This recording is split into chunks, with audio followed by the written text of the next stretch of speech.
Good morning and vanakkam. In this video, we're going to be reading from Dancing with Shiva, Hinduism's contemporary catechism, written by Sadguru Sivaya Subramania Swami, a richly illustrated sourcebook of Indian spirituality in question and answer form, exploring how to know the divine, honor all creation, and see God everywhere, in everyone.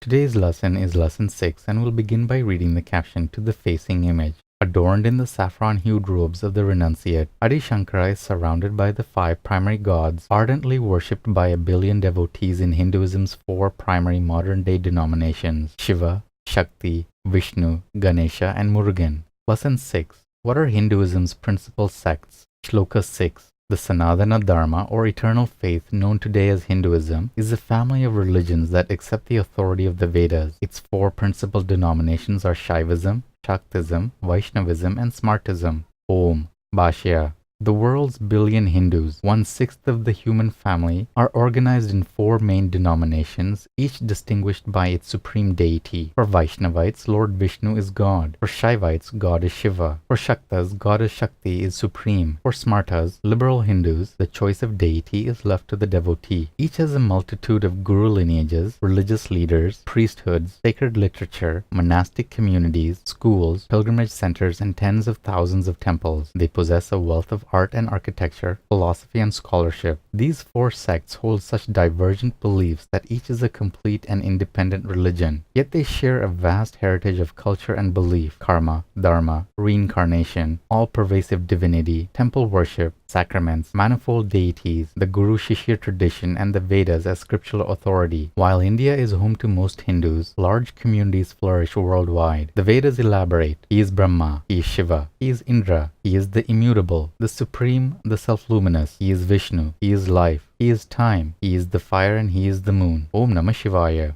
Good morning and vanakkam. In this video, we're going to be reading from Living with Shiva, Hinduism's contemporary culture, written by Sadguru Sivaya Subramania Swami. 365 daily lessons based on ancient Vedic laws, disclosing how to approach family, money, relationships, technology, food, worship, yoga, and karma to live a truly spiritual life.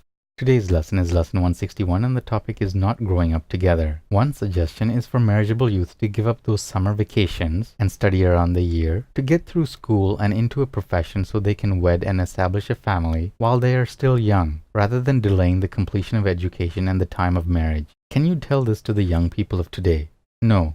They will say, we will deal with it when it happens. To delay marriage until age 30 or later and go into a situation with no plan of how to deal with the problems when they come up is flying blind, isn't it? We don't even buy our automobiles like that. Will youth listen to such advice from elders? No, not anymore. It's not cool, they say. Well, it won't be cool when emotions get hot and the family has to live through the 7 teenage years of puberty simultaneously with the 5 or more 40-ish years of menopause. Think about it. Here's a story. Little Jyoti got interested in sailing when his father purchased a boat. Dad was reliving his youth, but had no time to take Jyoti out on a sail except once, and that was the time they nearly capsized. Dad was 47 and Jyoti was 17. There were 30 years between them. Imagine. It certainly didn't used to be that way, but it is now. All their lives, the father and the son lived in different universes, seldom communicating. Even when they thought they communicated, they didn't. The distance between the ages of Jyoti and his parents contributed to the breakup of the family. Jyoti went to live with Mum after the divorce. They were all happier now that the fights about the cost of the boat were over. Mum thought the money spent on the boat would be better spent on a new wing built on their house for her mother, who was getting old. Now Mum and Jyoti live in her mother's house, which is big enough for all 3 of them. Jyoti and Dad have finally become friends. Dad sees Jyoti when he comes over. Jyoti does not visit Dad's place too often, and only when Dad's significant other is at work and it's Dad's day off. It's all too true that this story is the tale of many families in today's world.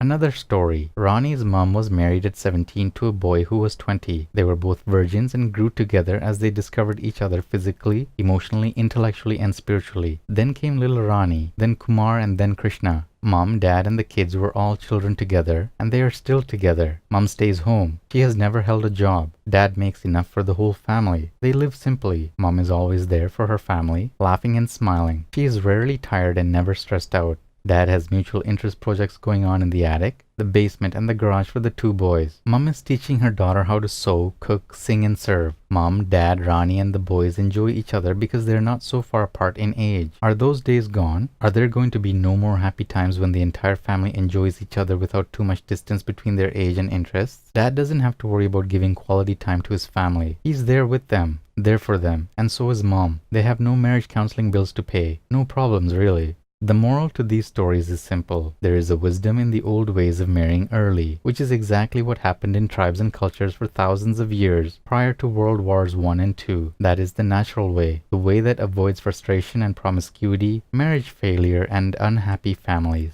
Sutra 161 of the Nandinada Sutras. 1/10 belongs to Shiva. Shiva's close devotees take a vow and joyously tithe 10% of their gross income to their lineage monthly. This is God's money. Using it otherwise is forbidden. A karma reaping loss exceeding all anticipated gain. Om. Good morning and vanakkam. In this video we'll be reading from Merging with Shiva, Hinduism's Contemporary Metaphysics, written by Sadguru Sivaya Subramania Swami. 365 enlightenment lessons from a mystical master, revealing the depths of Raja Yoga, the clear white light, the states of mind, and the ultimate spiritual destiny of every seeker.